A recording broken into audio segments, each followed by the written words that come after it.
Today on Smart Talks, we're joined by someone many of you may recognize from the hit series Selling Sunset, but there's so much more to Mary Bonnet's story than what you see on screen. In her powerful book, Selling Sunshine, Mary opens up about the trauma she endured after being sexually assaulted by an acquaintance. A survivor, a teen mom, and now a successful businesswoman, Mary's journey is one of grit, grace, and reclaiming her voice. She's become an outspoken advocate for women in business, for survivors of sexual assault, and for anyone who's ever been told to stay silent.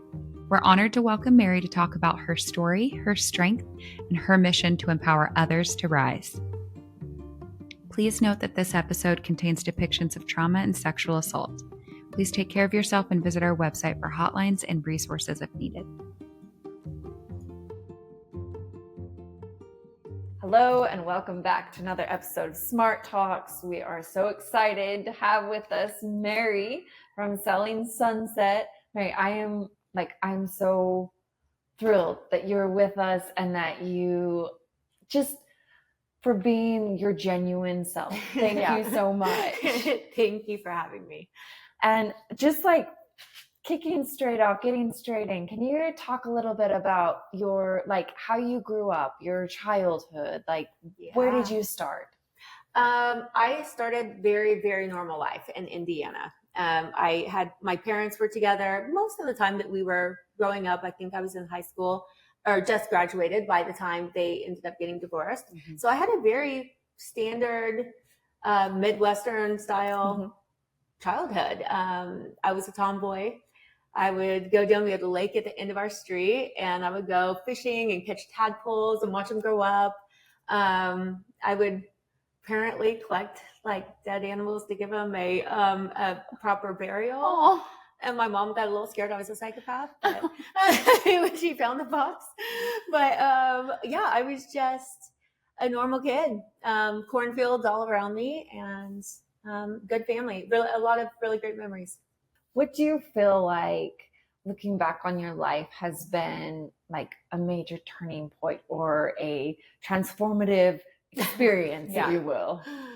Oh, there have been a lot of them. I think getting pregnant, I would say, is the biggest one, because that has completely changed the direction of my life and I think who I am for the better. The more I was just talking about it yesterday, I'd probably be injured or dead or something if I didn't have my son, because I'm just, outgoing and a risk taker and stuff. Mm-hmm. And I was young. He probably saved me, honestly. but it was something that definitely changed the entire direction of my life. I had to, at 15, go from being a 15-year-old. I was still a child, learning who I am and how to do things. And then to be responsible for another human being at that age it was hard. How'd you navigate that? Yeah. Day by day, minute by minute, really. I mean, it was just, I regret a lot. I didn't get enough time with him, but I was just doing what I could to get by and doing what I could at that age, or what I was mentally, physically capable of doing. I would work about 3 different jobs, really, at a time. I fell asleep driving because I was so exhausted, and I would just pick him up from one place, take him to another, pick him up, just constantly having him watched by other people, because I was just trying to get through that phase of my life. And I was like, let's just do it, get it over with as fast as I can, get this so we can just have, money and a life. And so I chose my major in college. I went ahead and went to college, and I chose my major because I based it on you'd make the most money in the shortest amount of time, and I could work hours that would work with my son, because I was a single mom. So what was your major? Radiology. I was a radiology tech. Okay. Yeah. So I would have my pick. If I wanted to do per diem kind of things, I would get paid more for less hours, or I could work nights, days, whatever, fit my schedule. So it gave me that flexibility. Well, I mean, I feel like it's even amazing in and of itself that you were able to go to college, that you were working so many jobs just to provide for your son as a teen mom, you know, so that in and of itself, I feel like is breaking like a lot of statistics and records and stuff. So I think you should be so proud of that. You. Yeah. Agreed. Thank you. I feel like 100%. so many of us as moms too would like say that part of our story, right? Like I just day by day trying to get by, just like trying to make it work. But I think it's even like so much more impressive that you did it at such a young age. Oh, thank you. So, but you guys know mom guilt though. Yes. It's like it's a real thing, and no is. matter like other people can tell you, it's like you did a great job. It's like it's But like then you, and but you have in your mom mind, guilt. you're It's always like, I could have done more. I could have done this. I could have done that. exactly. I But, know like- everyone's like, you got to give yourself a break. I'm like, yeah, you're right. Like anyone could say that, but it's like until it comes from yourself, it doesn't. Yeah. You're totally right. But about that. I know it wasn't an easy thing to do, so Yeah. I do give myself that. But I just wish I could have done better. But, And your son's grown now, he right? is. He's 28. Yeah. He just turned 28. Oh my gosh. I know. So crazy. He's in the Air Force at Nellis Air Force Base in Nevada. And so he Amazing. just came out was it about 2.5 weeks ago? Cool. And I was so happy. It was it was the second or third time, but not many times has he called and just said, hey, you're going to be home? I'm going to come visit. When it's not a holiday, it's not something, because it was way before his birthday when he called me. And I was like, you're just coming for what? He's like, just coming? Just to stop by. Because you miss me? I was like, oh my God. So yeah, it was so nice. So he came out for like 3-4 days, something like that. 3 days, because that's all he's allowed to take off, actually. So yeah. Oh, that's so really fun. nice. Yeah. That must have been so nice to have Oh, it was so nice. So we did a birthday party and everything like that, an early birthday party. Yeah, it was a lot of fun. Oh, that's so nice. Yeah. And you must be so proud I with am. him in the Air Force and everything now. I mean, that's an amazing, I mean, for both of you, Yeah. that's such an incredible achievement. Like you helped him get there and a lot of hard work on his end to get there too as well. Yeah, a lot of struggling to get him in there too. Yeah. Jason helped me with that one. He's so smart. And so he's got the brains, not as much motivation. I've got the motivation, not as much brains. And so I was like, dude, you're wasting your brain. Like, because he just was playing video games and stuff like that. And tried to do different things. And finally I was like, okay, so you have a choice. You're going to the Air Force because that's the one area of the military where it's the least danger and where I think for his personality, like loving tech, loving like all these things, it would fit his personality the most, and it's the least dangerous. Yeah. So, so I kind of forced him to go into it, but he loves it now. He's going to extend it and everything. Yeah. Oh, good for him. Yeah, he loves it. So That's so great. How did your family respond? I mean, were they like supportive? Were they helpful to you? about my pregnancy? Yes. Oh, right in the beginning, not super ecstatic, you know. My dad started crying. My mom just started yelling at me, which in hindsight, I'm like, what would I do? I would have done the same thing. I would have, but it was hard. They were not super supportive in the beginning. Once I had my son, I mean, I don't think there's one person on this earth that my mom loves more than my son. So, yeah, she's been there for me a lot since then. My dad would help whenever I would have like clinical things where I would have to be downtown Indianapolis before daycares even opened. He would like take my son to preschool and everything for me, so to try to help out. So they would pitch on things like that. They just would never, ever, ever help for me to go out and have a good time with my friends or something. They're like, you chose this. This is life. These are your decisions, and you live with them. And so, and it was a good lesson. Yeah. Hard nonetheless. Yeah. It was hard. Yeah. Okay. So how did you get from Indianapolis Fast forward to here? for us. Uh-huh. Yeah. So I always, it was kind of the same thing that in Indiana, I think I appreciate it more now than I did then. I think it instills morals and values and just that Midwest mentality that I really, really appreciate now. At the time, I was like, this place doesn't offer anything. I wanted more opportunity. And I hated cold weather, I still do. And so I was trying to find a place that was a bigger city, something where I could go, I guess, live a better life, where it would kind of give me like the satisfaction for my own self, and then Yeah. also be able to make more money, have more opportunity for Austin too. Mhm. And so started looking around. I went out and visited a friend out here, and decided I liked it. And then my boyfriend at the time, I found out long story, but he was not very honest about what his status was with his ex-wife. She wasn't apparently actually his ex. Oh. And I found out, and I basically just moved, and I didn't tell him. I packed things up, and my mom and my aunt, they watched Austin while I got everything set up out there for a few months. I was like trying to find the school, the neighborhood, everything a job to get set up before I brought him out. But yeah, that was kind of my moment where I was like, because we had an apartment like together and stuff too. So I was going to have to restart over. And then I was traveling with him. He was a pro baseball player. And so I would travel with him a lot and stuff too. And so I was basically going to start over. And so I was like, if I'm going to start over, let's do it. Let's do it the way I want to do it. I'm not just going to restart over here in Indiana if I have this dream of going someplace else. Yeah. And so being on TV was never part of that, by the way. It was never a dream? Never. No, not at all. I mean, I would think about like what must like these celebrities go through, like when they would see people would be like, oh, hi and stuff. I was like, what would that be like? So I would think about it, but I never had any interest because I'm a terrible liar. And so I was like, I wouldn't be able to act because I'm such a bad liar. You have to kind of like, I thought that it would be the same thing. I don't know. And now you are one of those people that people see and they're like, oh my gosh. Yeah, it is interesting. I think about that a lot, like on occasion. Like I'll think about it and be like, how the world and life is crazy. Yeah. Really How is it living your life in the public eye like that? There's goods and bads, like on that one. I think it's a lot of fun. You get so many opportunities.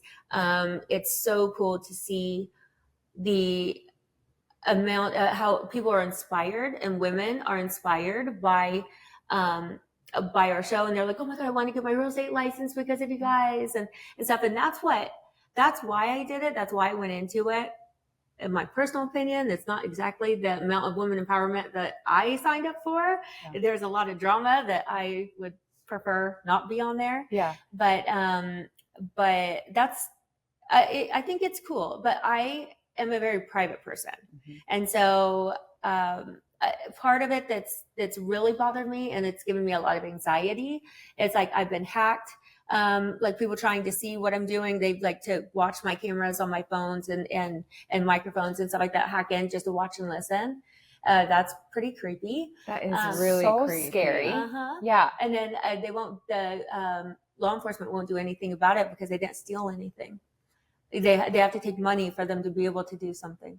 That feels like voyeurism or yeah. It's like stalking. It is. And that's what my therapist said, but they can't do anything about it at this point because they said like the laws and technology, they haven't caught up to technology yet. Like what can happen, and because it takes so long to get laws put in place. So that happened, and I just got burglarized. And then, like hundreds of thousands like stolen and stuff, all my family heirlooms and everything. Yeah. But that's all right. You know, most of it's material things which can be replaced. The family heirlooms can't. Yeah. But it's okay. But other than that, it's just like it makes it difficult sometimes just to go like on a date night, Romaine and I to dinner and have a conversation, because if people are like listening to you next door or they're like secretly filming, then I'm like, can't have a private conversation. So we don't do a lot of date nights. If we go out, it's like where you just know you're just talking about like just casual things, just having a good time and nothing like personal. Yeah. Things that you wouldn't mind the world hearing because someone is probably capturing someone's going to do it. Yeah. If you say anything too secretive, then it'll be on TMZ the next day. Oh goodness. Yeah. I can imagine that. Yeah. It's pretty crazy. But there's more good than bad for sure. You seem to have a really great perspective on it. Yeah. Which I'm sure you've cultivated over time. But yeah, I have. And then I kind of found things whenever I get to a point where something happens, I'm like, oh, okay, time to talk to my therapist again. And so I can like talk myself through things and what brings me happiness, what makes me feel grounded. And so I'm actually in the middle of doing that, which is why my kitchen looks crazy right now. On my gardening and stuff, like I'm like germinating all these seeds and stuff. So I'm going to have this whole vegetable garden outside. And that's just very grounding to me. It's like a farm, or like how I grew up. And then also I'm getting ready to get chickens. Oh, fun. Yes, I know. Because I want the blue eggs and everything like that. I'm going to get silkies. Romaine thinks I'm crazy, but Jason's girlfriend wants to get a chicken and keep it here so we can like raise chickens together. That's adorable. So I know. She's a good friend of mine anyway. So yeah. So I think just doing things like that help me feel just I try to find things that just make me feel calm and grounded, I guess. Yeah. And then I'm going to Bali, which there's no place on earth more grounding than Bali. Yeah. I mean, that does sound pretty healing. Yes, it is. Yeah. As much as you feel comfortable, and again, like if you don't want to, there's no pressure. Okay. But do you mind sharing a little bit about your experience with sexual assault? Yeah. So it happened when I was I've been out here for a while. It wasn't too long before the show started, actually. It was right after Jason and I broke up. And, you know, I had to learn the hard way because I was naive from Indiana. When I first came here, I'm just, you know, you don't really get like the creeps like that in Indiana, or at least I didn't, because my dad was right there looking over for like most of the time when I was growing up. But once I was out here, and if I go do something and I didn't realize how on guard you have to be. I would fall for the dumbest things. Like I would go to a party or do something. Someone would tell me they want to show me their new puppy and take me back into like a back bedroom and try to do something. I was like, what? Where's our puppy? Come on, really? I was like, I was so naive. And this was when it actually happened. I've been here for a while, so I should have known better. Honestly. No, I'm going to stop you. Let us encourage you. Because it's not my fault. No, you were trusting. I should have known. I think you were like naturally trusting, and you wanted to believe the best in people. Yeah. I mean, but I knew better than to do that, because you can't trust people.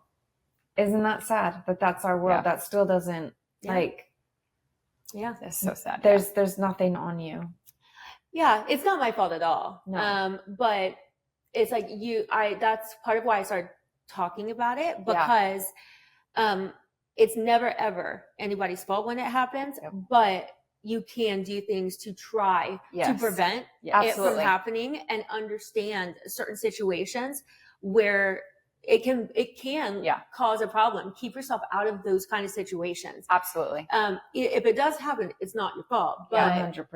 You can try to do things to prevent the likelihood. Absolutely. Just a little bit. Yeah. So that's why I started talking about it. But I just there was a guy that was friends with Amanda, and he'd been around, I guess, like somewhat for a couple of years. I didn't know him well at all, but he was around for, I don't know, a couple of weeks or something before this happened. And everybody was gone. Jason went out. We just broke up. And so Jason went out to Malibu, did this. What was it? It was in May. So it was the Memorial Day. Is that? Mm-hmm. Memorial Day. So it was Memorial Day weekend, and they were all out there. Amanda and Tay were in New York at the time. And so I was just by myself. Yeah. Went to get a tattoo. This one. Which one? I have so many of them. I know. I love your floral tattoos. Oh, thank you. It's my so newest beautiful. one. I love them. Thank you. Yeah. I've got like probably 35 or something, but most of them are really tiny. But anyway, I got this one, and it says, "But the fighter still remains." Oh. And that was my headspace at the moment. Normally, I always get them when it means something to me. Yeah. Didn't realize how much it was going to mean to me, because he called and said, "Hey, what are you doing?" And it was like, nothing, like everyone's gone. And he's like, "Hey, well, some of me and one of the other guys that I knew and a couple of friends are all going to get together and go someplace. You want to come?" I was like, all right, sure. So I finished getting it, went over, met him, went to his apartment. Never been there before, didn't know him well enough to ever go to his place alone. But I did. And so he ended up putting something in my drink, and I woke up to him raping me. So I'm so sorry that happened to you. yeah, I think it's incredibly courageous that you're willing to like talk about it, to share your story, to share things that you learned in an effort to help other people understand how to keep themselves out of that situation. How long did it, like, why did you choose to come forward and talk about it? Because like I said, that takes so much courage and bravery. Yeah. Well, because when I'm writing a book, I can't leave certain, the way I decided what to put in it was if it was part of my life and affected me only, then I would put it in there. If it was something that would really embarrass or hurt someone I love or care about, if they were involved in it, then I would keep it out. Like anything, like with my family or my son or anything like that, like that's not my story to tell. Then so even if it affected me, it's not my story. So so I would leave those things out, but this was my story. And so I put it in there, and I knew, I guess in my head, I wanted there to be something good that came out of something so bad. I'm not just going to let it be this like weight and this like negative thing for the rest of my life. At least something good can come from it. At least it can help one person or something like that. So it was like a therapeutic experience for you, and like kind of a way. So. No, maybe it didn't turn out to be that way. No. I thought that it would be. I was like, oh, it's good, because then I'll like, you'll get past it and you'll start looking at it like just move on past it, because it's hard to move on from. Yeah, it is.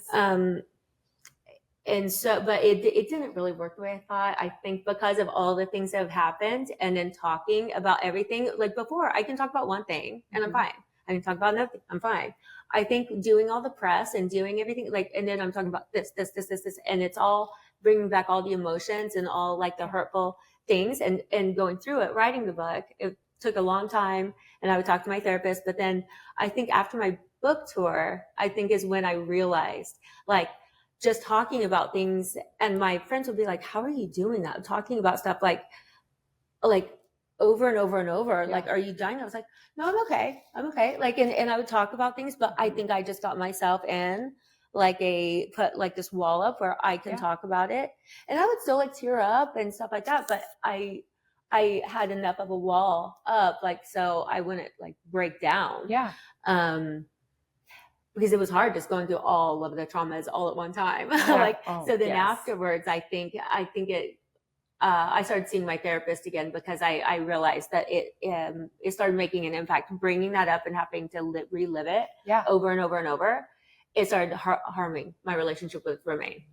So I had to go back to therapy, EMDR, and stuff like that again. I actually appreciate you saying all of this so much, and saying that it brought things up and that you had to go back, because so many of the victims that I've met, that I know we've both worked with, that we've both interacted with, they feel like healing should just be like linear and like just have an upward trajectory. And like, why am I not better yet? Yeah. And what, like, I've been like, I was, this happened to me 20 years ago, or this happened to me like as a child, but like I just could never get past it. So like, I just so appreciate you just being like so honest and being like, no, it did bring up things and it was hard. And like even though it was in the past, I wasn't in therapy, I did go back to therapy because I think that's so brave. And I just appreciate you saying that so much, because I don't think anybody's journey is the same, but I think as a survivor, I think it's really easy to put like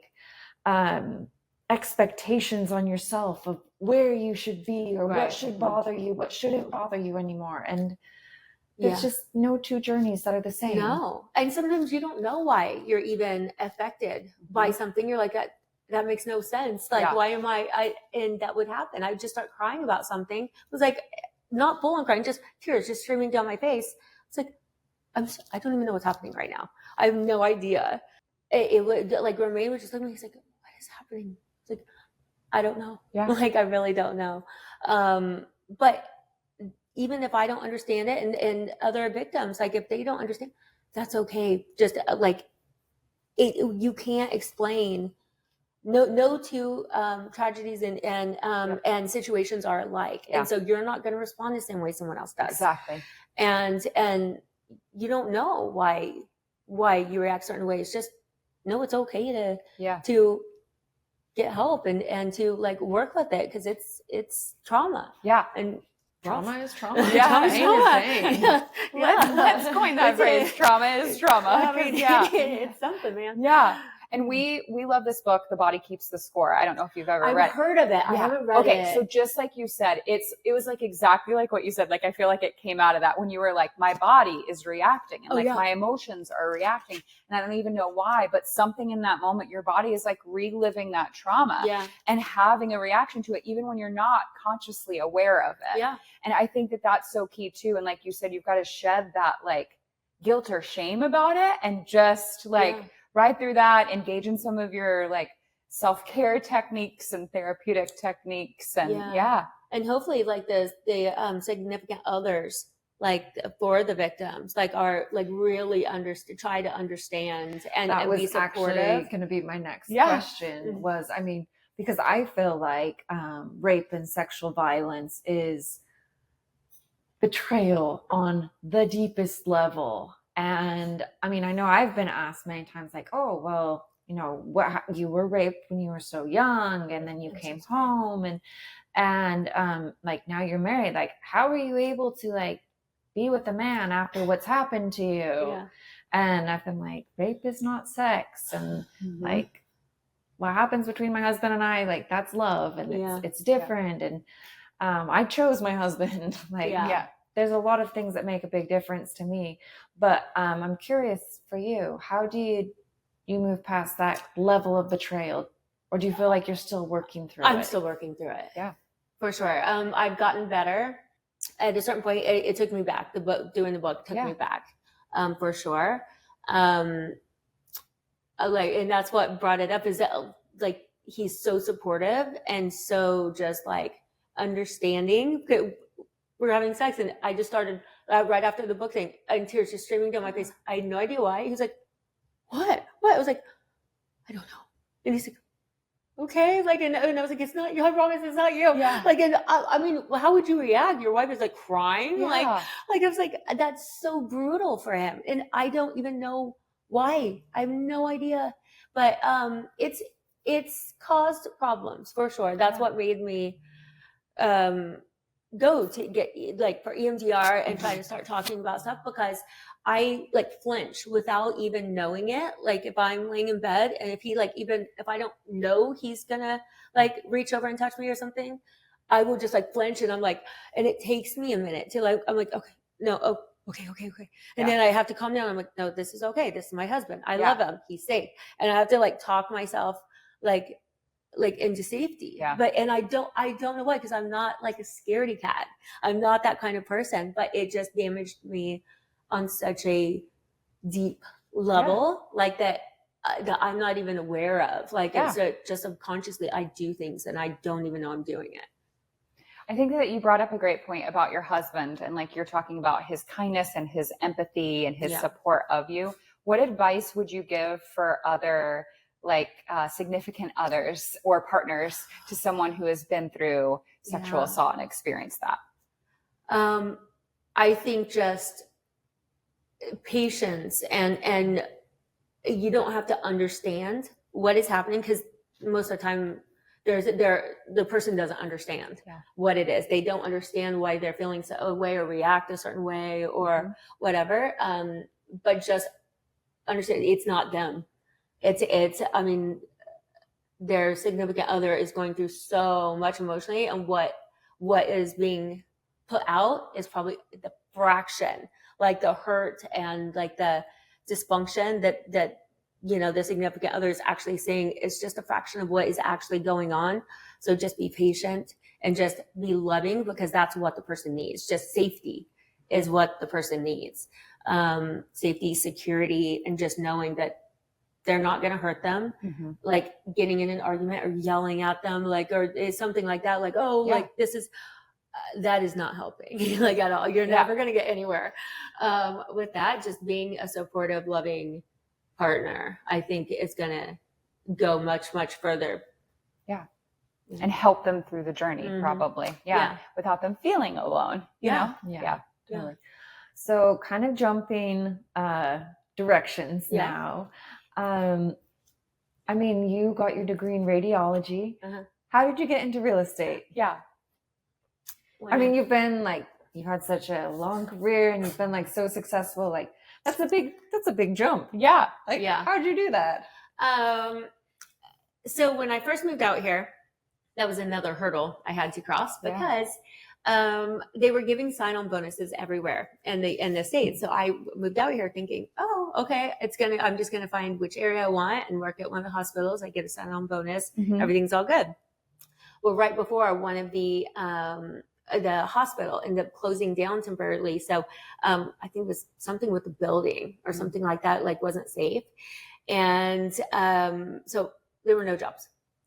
And so I would go from, it was like West LA all the way out to Simi Valley to do a per diem kind of thing. Oh, wow. And then come back. And I could only get like. And just for everyone's reference, that takes. Oh, an hour and a half probably. I mean, both ways, that's long. And you're still a single mom supporting your son. Yeah. Those are important details too. Yeah. I mean, without traffic. I mean, like, on a good day. Yeah. With traffic, if you go, but this was at night. So it was about an hour and a half, I think. And so, I ended up getting a friend of a friend had a mortgage, brokerage. And so I got a job as a loan processor, just to try to make money because they only had it was a per diem thing. It was like 1 day a week. So I got a job as a loan processor and then kind of did that, kind of got into the industry a little bit that way. But what really made me get into it was my first husband was a very a successful, prominent attorney and an amazing guy. And I didn't have to work as much. So I finally got to just be a mom. Yeah. Austin was like in elementary school. And I got to be a mom for a couple of years. And while I was being a mom, I had time to actually open my eyes and look around and I would see like all of these beautiful areas and stuff like that. And actually I started doing that when we were because I would move us about every year. Because I would start seeing, I was like, oh, that's a really cool area. I want to be there. Yeah. And so I kept doing it because it was so fun looking at new places and new areas and all the different architecture types and stuff like that. And so I had an interest in it basically from the minute I moved here. Because all the pockets in LA are so crazy. Yeah. It's hard not to almost. Right. Yeah. It's so fun. And then I just had the time. So I got my real estate license when Austin went to middle school. I couldn't help work in his classroom anymore. I don't know if I could, but he wouldn't let me.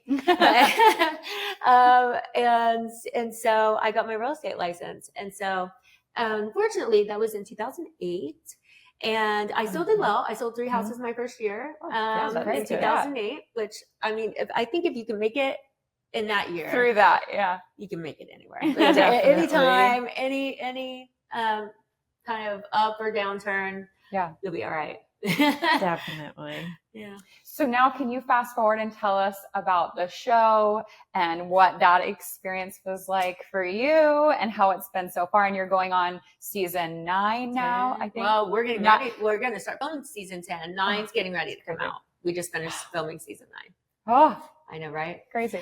Yeah.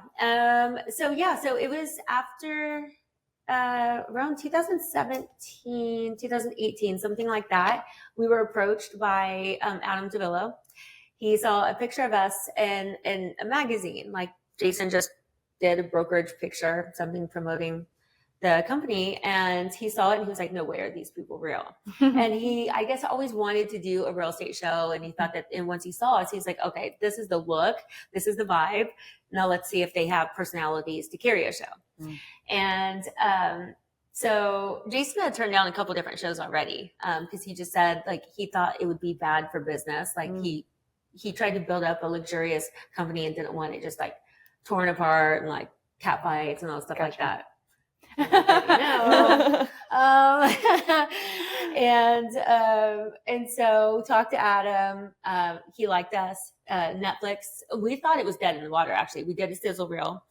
And he pitched it to a bunch of people, and a lot of people turned it down. Like Bravo, E, like everybody, they all turned it down. He pitched it also to Netflix, and they just didn't respond for about 6 months. Oh yeah, I would definitely think something was dead in the water too. Yeah, at that point. I know. And so we were like, okay, well, no one wanted it. That's fine. But we didn't really think that we were entertaining enough for people to want to watch anyway, because we didn't fight. It was like more of a family back then. Whenever you guys hear us say, we were a family. Yeah. It's because it really was. We were like, everyone got along, but we thought it would be fun because we just, we get along so well. We just all go hang out and do stuff. We thought it would be like entourage kind of, So Netflix ended up picking it up.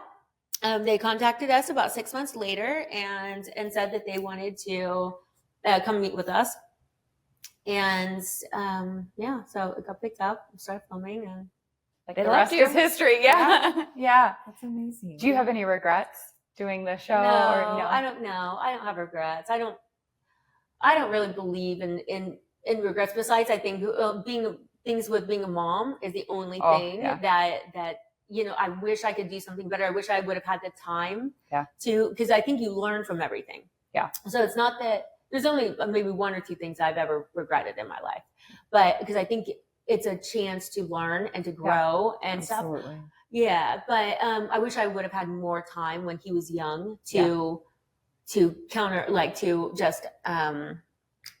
or like just do the good things, and just spending time with him when he was an infant instead of just shuffling him from place to place. I wish I would I could go back in time and cut some time out just to sit and hold him and play with him and stuff like that.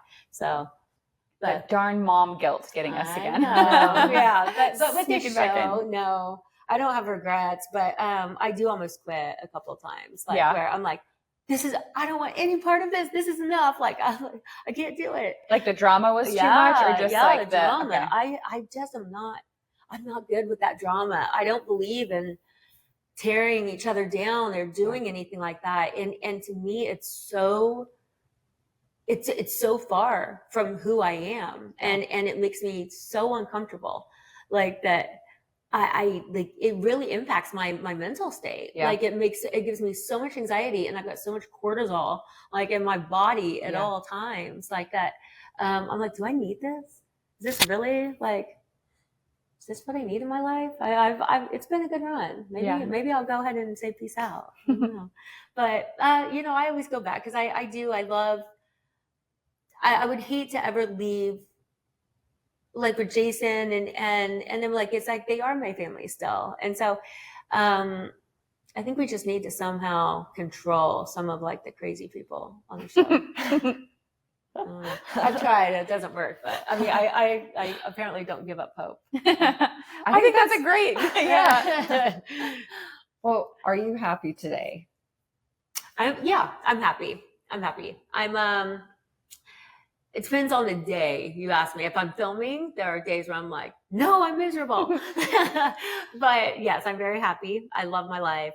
And I'm a big believer in if you don't love it, then change it.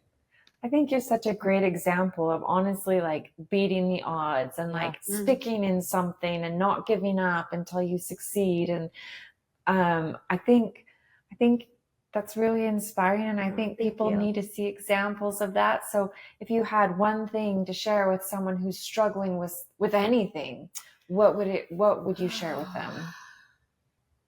I think you just have to trust yourself, listen to yourself. And if there's something that you want, it doesn't matter how many people, what the odds are, whatever, go for it, because you're going to be proud of yourself. Even if you don't make it, you don't do whatever, you're going to be proud of yourself for trying. You're going to be proud of yourself and all of that. You believe in yourself. That belief and that, I think confidence will take you to the next step. it'll keep building. So I think no one that's successful like has ever just like, oh, here, I'm going to do this and just succeeded. Yeah. You just see the success, but there's so many failures along the way. Yeah. Like so many. And I'm definitely included in that. Like it's you only see like the good part at the end once they've battled their way through and failed and like broken down like 1,000 times, it's okay. Just keep going. Like failure is a chance to learn from it, pick yourself up and keep going. I mean, I think that is a perfect note to end on. I hope everyone remembers that. I hope everyone who listens to this, we most time on social media, all we see are the successes. Yeah. We don't see the failures. And so don't give up, keep going. And you won't regret trying, going after what you love or trying to go after what your dream is. Even if you don't achieve it, Right. you won't regret it because you tried. Right. Exactly. And I love that. Yeah. I keep trying to post things about my ADHD because it's like, that's also something that's like caused so many problems. But there's also good things that come from it, but just to make people aware of it, make people, feel like it's okay to tell people you have it. It's not a bad thing. Yeah. It's just, Yeah. it's just different. I Yeah. mean, and you're wired differently. Yeah. And so I try to just make fun of it and like joke around because there are some funny things I do. So I just think it's like, just being open and honest with people. It helps. Okay, last question. Yeah. You've achieved so much success, and we've talked about your book and the show and all of the incredible things you've been able to accomplish. What's next for you? Oh, what's next? Honestly, I think I'm looking into it, but I want to start buying places like to fix up as vacation homes and stuff like that. Amazing. And there's one in Bali. Like I want to go out there. My sister and I both love Bali. Well, my husband does too.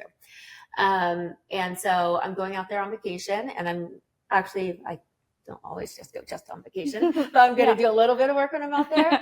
And I'm going to look at some places and see and turn it into a business. Cool. And then run like yoga retreats and wellness retreats and stuff like that. That's so cool. That sounds amazing. Yeah. I mean, who wouldn't want to go? I know. Right? Incredible. Right. Sign us up. Yeah. So that way I get like the real estate in there. I get to do that. And then remodeling. I love the remodel projects, and it's cheaper in Bali too. Yeah. Because out here it's like, we wanted a nice home for ourselves, but then trying to all cash to spend on buying a house and doing all the remodels and stuff, it's a lot. Yeah. And the market's been down. So it's like, hey, okay, here's an idea. I love it. That sounds like an incredible venture. Yeah, so Yeah. That sounds amazing. Yeah. Well, thank you so much for letting us come into your beautiful home and giving your time. Like I know time is valuable, and I so appreciate every moment you shared with us. Thank you. Thanks. Thank you. That's it for today's episode of Smart Talks, brought to you by the Elizabeth Smart Foundation. Thanks for joining us as we dive into these important conversations about creating a safer, more compassionate world. We hope that what you've heard challenges you to think deeply, feel more compassionately, and see the world through the powerful lens of a survivor's truth. If today's episode resonated with you, or if you know someone who would benefit from hearing this, please share it with them and consider subscribing. And leave us a review wherever you're listening. We'd love to hear from you. Connect with us on social media. You'll find us on Instagram, Facebook, YouTube, and LinkedIn. This podcast is made possible by listeners like you. If you would like to support, you can make a one-time or recurring donation of any amount at elizabethsmartfoundation.org/donate. You can also find more resources and ways to get involved on our website. Thank you for listening and being a part of a community that listens, believes, and works together to create a future where no one has to suffer in silence.